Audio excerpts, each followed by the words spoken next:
तो गैंगस्टर हत्याकांड से जुड़ी बड़ी खबर। संजीव जीवा हत्याकांड में पुलिस ने शूटर का मोबाइल बरामद कर लिया है और वो जांच के लिए भेजा गया है। मोबाइल में आशंका है कि उसका डाटा डिलीट किया गया है, जिसको रिकवर कराया जाएगा। फिलहाल एसआईटी ने मौके पर जाकर पूरा घटनाक्रम समझा और कोर्टरूम में लगे सीसीटीवी कैमरे के फुटेज भी कब्जे में ले लिए हैं।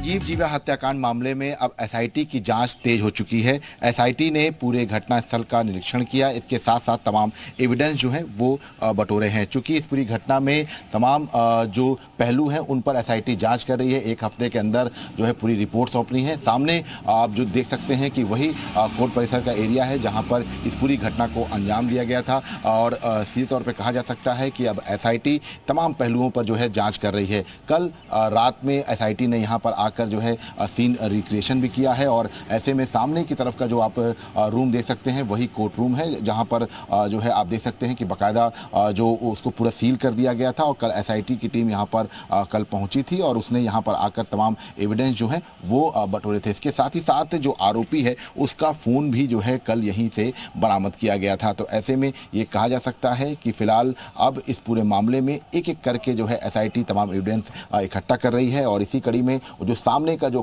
कमरा है जहां पर ये पूरी वारदात हुई थी वहां पर जो है एसआईटी की टीम आकर उसने पूरी घटना को जो है एक बार दोबारा से समझा। चूंकि एफआईआर कॉपी के अनुसार जब जो संजीव जीवा है जब कोर्ट रूम के अंदर जा रहा था तभी आरोपी विजय ने उसको पीठ में पीछे से गोली मारी थी और ये कहा जा सकता है कि ऐसे में आरोपी कहां पर बैठा था, इसके साथ साथ उस वक्त कितनी भीड़ थी, इन सब चीज़ों के बारे में जो है जानकारी इकट्ठी की जा रही है। इसके साथ ही साथ जो कैमरेस हैं उनके भी रिकॉर्ड जो हैं वो पुलिस के हाथ में लग चुके हैं। जो इस पूरे परिसर के आसपास के जो कैमरे हैं, जो कोर्ट रूम के बिल्कुल ठीक बाहर का कैमरा है, इसका भी जो पूरा फुटेज है वो पुलिस ने अपने कब्जे में ले लिया है। तो फिलहाल तमाम जानकारियां जो हैं वो पुलिस की तरफ से जो है इकट्ठा की जा रही है। एसआईटी टीम लगातार जाँच कर रही है और फिलहाल वो सामने का जो कमरा है जहाँ पर ये पूरी घटना हुई थी वहाँ पर जो है जो एसआईटी की टीम है उसने यहाँ पर आकर तमाम जो पूरा रिक्रिएशन है उसको किया, कैसे जो है आरोपी यहाँ पर आया था, इसके साथ साथ आरोपी जो है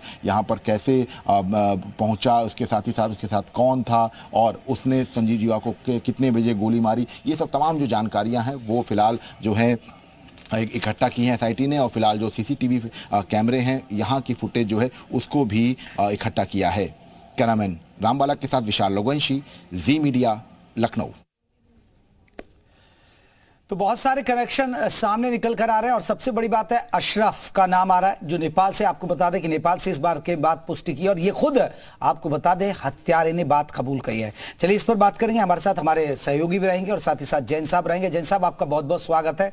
हम चर्चा आपसे भी बात करेंगे। अजीत हमारे साथ है, विशाल भी हमारे साथ जुड़ गए, लगातार दोनों हमारे सहयोगी इस खबर पर नजर बनाए। सबसे पहले अजीत आपका रुख कर लेते हैं। अजीत, जिस तरह अशरफ का नाम आ रहा है, बताया जा रहा है कि अशरफ के इशारे पर नेपाल से विजय यादव ने इस घटना को अंजाम दिया, लेकिन सवाल यह है जहन में, क्योंकि जो इसकी पारिवारिक बैकग्राउंड रही है, अगर बात करें विजय यादव की, बहुत ज्यादा हाईफाई नहीं रहा है। मुंबई था, मुंबई से फिर लखनऊ आया था कुछ काम के लिए, लेकिन ये फिर अशरफ के संपर्क में कैसे आया होगा, इस बारे में कोई जानकारी मिल पा रही है?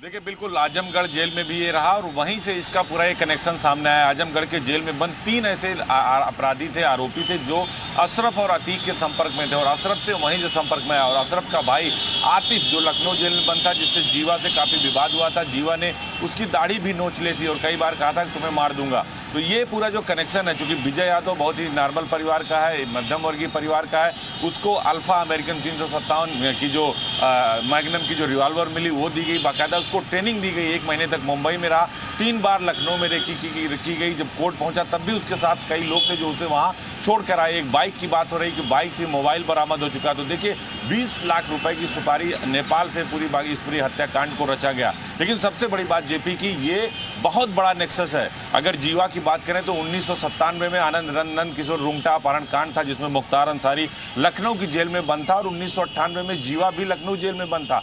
पहली मुलाकात 1998 में मुख्तार अंसारी और जीवा को हुई। उसके बाद मुन्ना बजरंगी के साथ साथ 150 लड़कों की एक बड़ी गैंग तैयार की। तो जो वो गैंग है, उस गैंग के लोगों ने ही विजय यादव को तलाशा। जो उसमें से कुछ आजमगढ़ जेल में बंद थे, उन्होंने विजय यादव को ट्रेस किया, आनंद को ट्रेस किया उसका ब्रेन वॉश किया, उसको मुंबई ले जाएगा और बाकायदा उसको ट्रेनिंग दी गई। आपको बता दें, खबर यह भी है कि उसको 15 दिन किसी जगह पर रखकर गोली चलाने की प्रॉपर ट्रेनिंग दी गई, पुतला बनाकर प्रॉपर ट्रेनिंग दी गई कि कैसे मारना है और पीछे से मारना है। यानी आगे से अगर सामने से आप गोली चलाते हो तो कई बार ऐसा होता है कि सामने पुलिस वाले हैं या और लोग हैं, आपको दौड़ाकर पकड़ने की कोशिश करते हैं, लेकिन पीछे से वार करना ज़्यादा आसान होता है, वो भी जब आप भीड़ में हो, आप जब मौत में हो। तो इसलिए देखिए, अतीक अशरफ की हत्या जो सामने से की गई थी, जीवा की हत्या पीछे से की गई, पीछे से गोली मारी गई, 8 गोलियां मारी गई, 6 सीने पर मारी गई थी और 2 बाएं हाथ पर। On the spot broad dead उसे बलरामपुर अस्पताल लाया गया था। तो एक बहुत बड़ा नेक्सस है।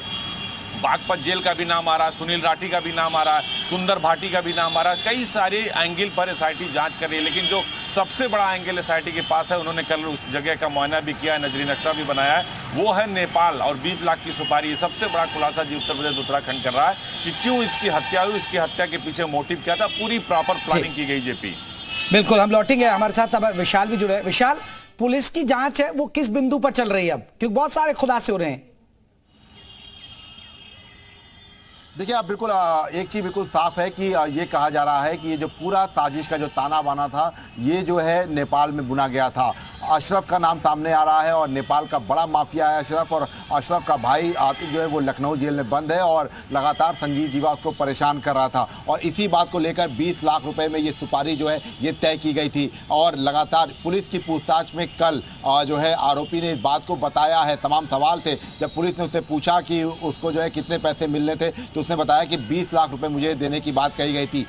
5,000 रुपये उसको लखनऊ में पहुंचते हुए अशरफ के गुर्गे ने दिए थे। इसके साथ साथ जो हथियार थे वो भी उसको यहाँ मुहैया कराए गए थे। यहाँ तक कि उसने रैकी जब की थी, क्योंकि वो लखनऊ को बहुत ज़्यादा नहीं जानता था, ऐसे में कोर्ट में उसकी रैकी कराने में अशरफ के ही गुर्गे ने मदद की थी। बाकायदा 3 से 4 बार जो है उसने रैकी की थी, कहाँ पर जो है उसको छुपना है, इसके साथ साथ कोर्ट खुलने से पहले पहुँचना है और जब घटनाक्रम को अंजाम देना है तब उसकी स्थिति क्या रहेगी। तो इन सब तमाम कंडीशन की जो है जानकारी उसने पहले ही करने की कोशिश की थी।